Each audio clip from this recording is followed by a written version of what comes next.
Welcome to my guy, Ryan Burns, Gopher Illustrated. And look at us, Ryan, covering a Big Ten West game in mid-October here. I know Minnesota's been pretty good under PJ Fleck the last couple of years. Illinois is not. Illinois went into Minnesota and got a win. But did you think in 2017 we'd be talking about two of the Big Ten West favorites here in No, 2022? no, I did not. Or like this is a monumental game in the Big Ten West. If you look at the scope of it, like Minnesota has to win this game if November is going to matter for them. That's like if you were to have told me 2 months ago or even a month ago that would have been the case, I would have laughed at you. But the reality is the way things are looking here in the Big Ten West this year, Minnesota's got to win this game if they're just going to keep pace with Illinois and stay in striking distance of Purdue. Stick with Illinois. Yeah. Things you didn't think you were going to hear into the year. I didn't think I was going to hear it either, but here's the reality, Great. It's not Minnesota's fault that Colorado is terrible and the Michigan State is ending up terrible. Obviously, New Mexico State, Western Illinois warm up games, and they crushed them. Colorado, they crushed them. Michigan State, they crushed them. But then they follow with that loss to Purdue without Mo Ibrahim on the field. How good is Minnesota? Yeah, that's a great question. Because September they just absolutely throttled everyone, and it wasn't even close. I mean, like you said, Colorado's a bad football team, arguably one of the worst in Power Five. They've already fired their head coach, and it's strange to say. Then former fired offensive coordinator Mike Sanford from last season for Minnesota is now the interim there. So maybe something about falling forward is the Mike Sanford scenario there. But Michigan State, they were ranked coming into that game against Minnesota. Turns out in a couple of games since, maybe this isn't the year for Mel Tucker. And then last or 2 weeks ago, before the bye week, everything that could have gone wrong for Minnesota went wrong in that game. I mean, Mo Ibrahim was a game time decision. He warms up, looks fine, doesn't go. They wanted to give his ankle an extra week. PJ Flex said on Monday he's going to be ready to go. But the issue is you go from Mo Ibrahim, and this is obviously a very run centric offense. You go from Mo Ibrahim to Trayson Potts and Bryce Williams, who had been pretty good in the first month of the season. They force zero missed tackles on 20 carries. Mm. Like that's never going to win you a football game in the Big Ten. And even with that, Minnesota misses a 28-yard field goal in the first half. That can't happen. And then they have one of the worst plays I've ever seen from a pass catcher where Gophers throw an RPO slant, hits the receiver between his numbers, jolts off of him in the end zone, and goes to a Purdue guy for an interception. That would have tied the game and given Minnesota some momentum in the halftime, and it just doesn't work out. I mean, I'm telling you, everything that could have gone wrong in that game for Minnesota did, and you don't deserve to win the football game. Then that's why Purdue comes away with it. But how good are they? I think they're pretty good. Now, for that to remain the case, I said it to begin, they have to win the game this weekend because Northwestern and Nebraska, Wisconsin and Iowa don't look like they're probably going to be Big Ten West contenders. Well, he already played Purdue, who's got a pretty good schedule for them running out here for the rest of Big Ten play. And Illinois just beat Iowa and Wisconsin. So if you're going to remain a good Big Ten West team, you better win the game this weekend. Yeah.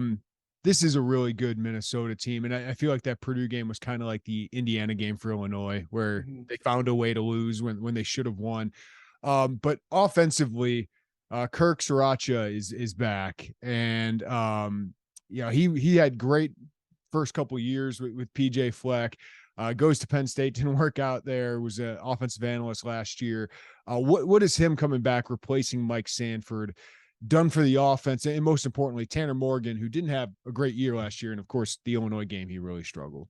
Yeah, it gives them an identity. I think they know what they want to be. Where the Mike Sanford years of 2010 and 2021, they really didn't know what they wanted to be, especially in the passing game. It felt like every single week you were seeing a new design or some new routes or just new ideas, and they were essentially throwing anything against the wall with Mike Sanford to see if anything stuck. They had an identity in the running game that never changed, but with Kirk Shiraka back, it's been the RPO game is back. Now, it helped in 2019 when Minnesota had two NFL receivers, Rashad Bateman, Tyler Johnson, who are still in the league today. But they have an identity and they know, or Shiraka and Tanner Morgan just work really well together. It helps that they had 3 years together, ending in that 2019. And then Shiraka comes back, and Tanner Morgan looks like a 40-year-old insurance agent. And it's his 5th year starting in college football. So he's seen a lot of things. Now, I would also say that, part of the reason why Tanner has looked so good, and I believe Pro Football Focus has him as the #1 passing grade among Big Ten quarterbacks so far. And obviously, a lot of, CJ Stroud, among other ones, there's some pretty good quarterbacks out there. But he's just been very decisive. And that's where in the passing game, Minnesota has just had an identity. And that's where, maybe they don't have the talent among pass catchers, which we're going to find out on Saturday if they can become more consistent because they weren't against Purdue. But Tanner has been a really good decision maker. You look at the Purdue game, he has 3 interceptions, and you're thinking, so he must have played horribly. Well, I already mentioned one of them. If it was a spear, it would have killed the receiver. It hit him right between the numbers, and then it deflects off for an interception. He's got another one that's tipped at the line of scrimmage and just happens to fall to the linebacker who's sitting in between 3 Gopher pass catchers. And then he has a third one, which is totally on him. But he has made good decisions. And that's where, with Shiraka back, I think maybe his processor in terms of going from read A to B to C has been a lot faster. And I think Minnesota's benefited because of that. Who's he throwing to now? Update Illinois fans, because Chris Ottman-Bell obviously is out, and as you said, they've had 2 good ones go to the NFL with Johnson and Bateman here lately. Yeah, it sucks that Chris Ottman-Bell was out, because this obviously would have been a homecoming of sorts for the Illinois native. And again, he feels like he's been around forever. He's going to get a medical redshirt if he wants it, so he would be a 7th-year senior if he wants to come back in 2023. But you're going to see a few guys. I think Brevin Spann-Ford, Minnesota's actually using a tight end, which they haven't really used one since Max Williams about 10 years ago. But I think Brevin Spann-Ford is very talented. They've seen Daniel Jackson the last couple of games here as he's returned from injury, been the leading receiver, scores 2 touchdowns against Penn State, is over 100 yards against Purdue. You're going to see him a lot on Saturday, but they need more consistency from 2 guys. And that's going to be Michael Brown-Stevens, who dropped that touchdown against Purdue, and then Dalen Wright, who is the most physically gifted receiver in that room. But it's about him consistently playing to that. He's 6'3", 200 pounds, can make any catch that you can possibly imagine, but it's getting him to play to his 6'3", getting him to play to his athletic measurables. When he shows up, it's a different Minnesota pass catching crew, and they can do a lot of different things. When he doesn't show up, things like the Purdue game happen where he just completely disappears. So you're going to see a lot of different guys catch passes for Minnesota. There really isn't that alpha type of receiver now that Chris Ottman-Bell's not there, but they're going to throw it to 4, 5, 6 different guys on Saturday. What was surprising last year, Ryan, is how Illinois was able to slow Minnesota's rushing attack, because it felt like whoever they put in there behind those big offensive linemen was getting 100 yards. But Mo Ibrahim is back, one of the best in the Big Ten, along with Chase Brown, of course, one of the best rushers in the country. What has him coming back done for that rushing attack and this offensive line? Like, they've replaced a lot of guys, but they still seem to be pretty dang good. He's the most important player on this team. And I say that knowing Tanner Morgan, the 5th-year starter. I say that knowing center John Michael Schmitz is a Remington candidate. Chris Ottman-Bell, very valuable. But in a run-centric offense like Minnesota is, and how good Mo Ibrahim is, this is just a very different team when he's healthy. And you saw that against Purdue. Now, the expectation, like I said, is he's going to play. Suffered an ankle injury against Michigan State. Was a game-time decision 2 weeks ago before Purdue. Doesn't go. Minnesota has a bye week, should be ready to go.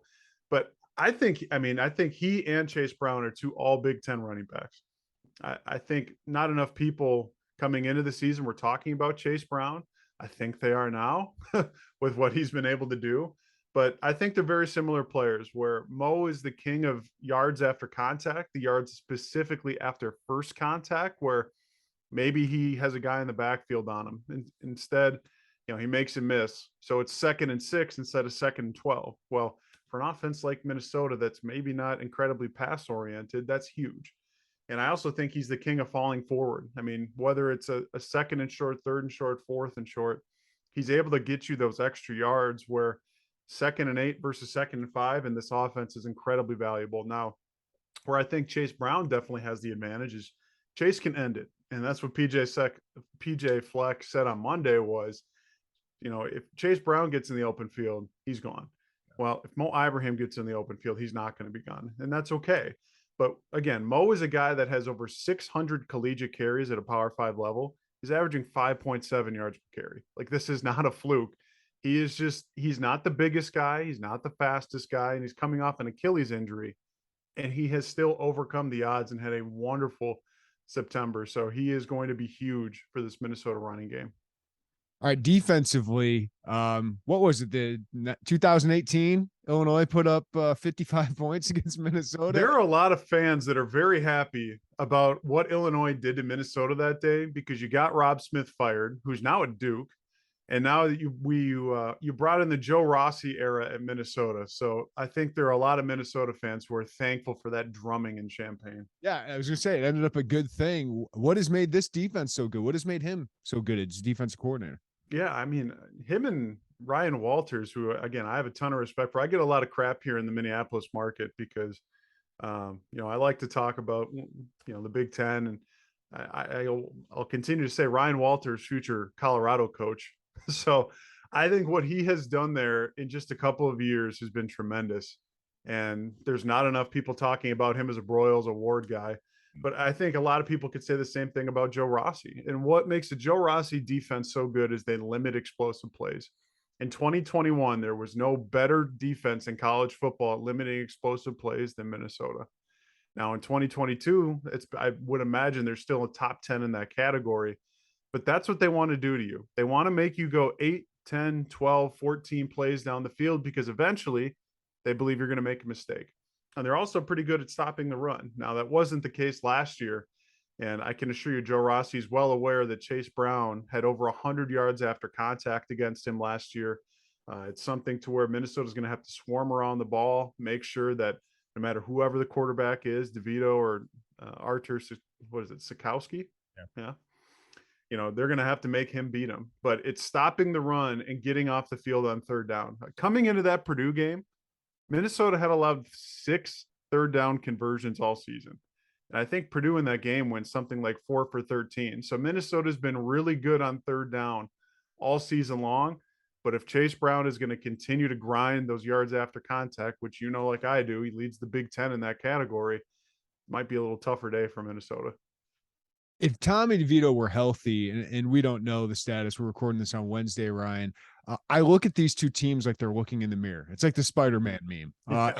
It's like when Purdue and Maryland played each other. I thought those two teams were like the same thing and ended up being a 31-29 game. Minnesota has the edge, right? If Tommy DeVito can't go, but this feels like just such an even matchup. Yeah, I think that is a huge part of it. Anytime you have a starting quarterback injury, I think that's going to play a big part in it. The funny thing is, too, I feel like I've been talking about Artur Sikowski for like 5 years, and somehow Minnesota's never played him, but he's been starting for 5 years, and Minnesota played Rutgers in all those 2018 through 21 seasons.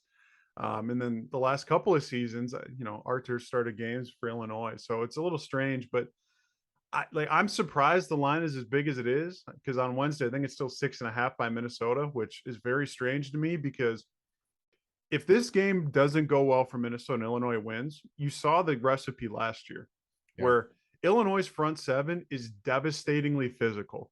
They are tremendous. And where did Minnesota just struggle last week against Purdue? Was physicality up front. That was an issue. Keeping Tanner Morgan clean was an issue.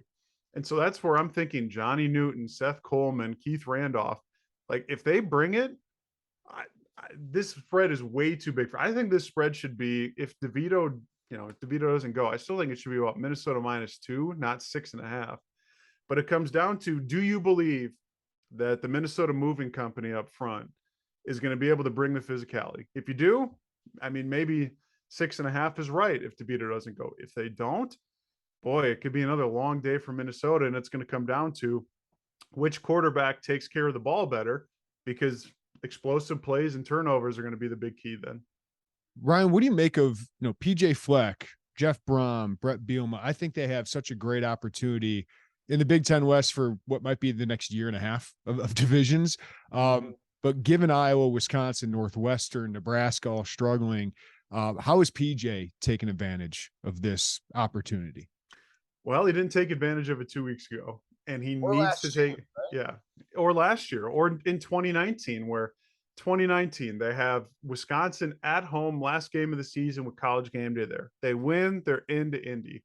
They completely crap the bed and don't take advantage of that opportunity. Last year, if Nebraska just holds on to a 2-score lead at home in the fourth quarter on Black Friday against Iowa, Minnesota goes to Indianapolis. Minnesota's been incredibly close the last 3 years. And then you see what's happening in the Big Ten West this year.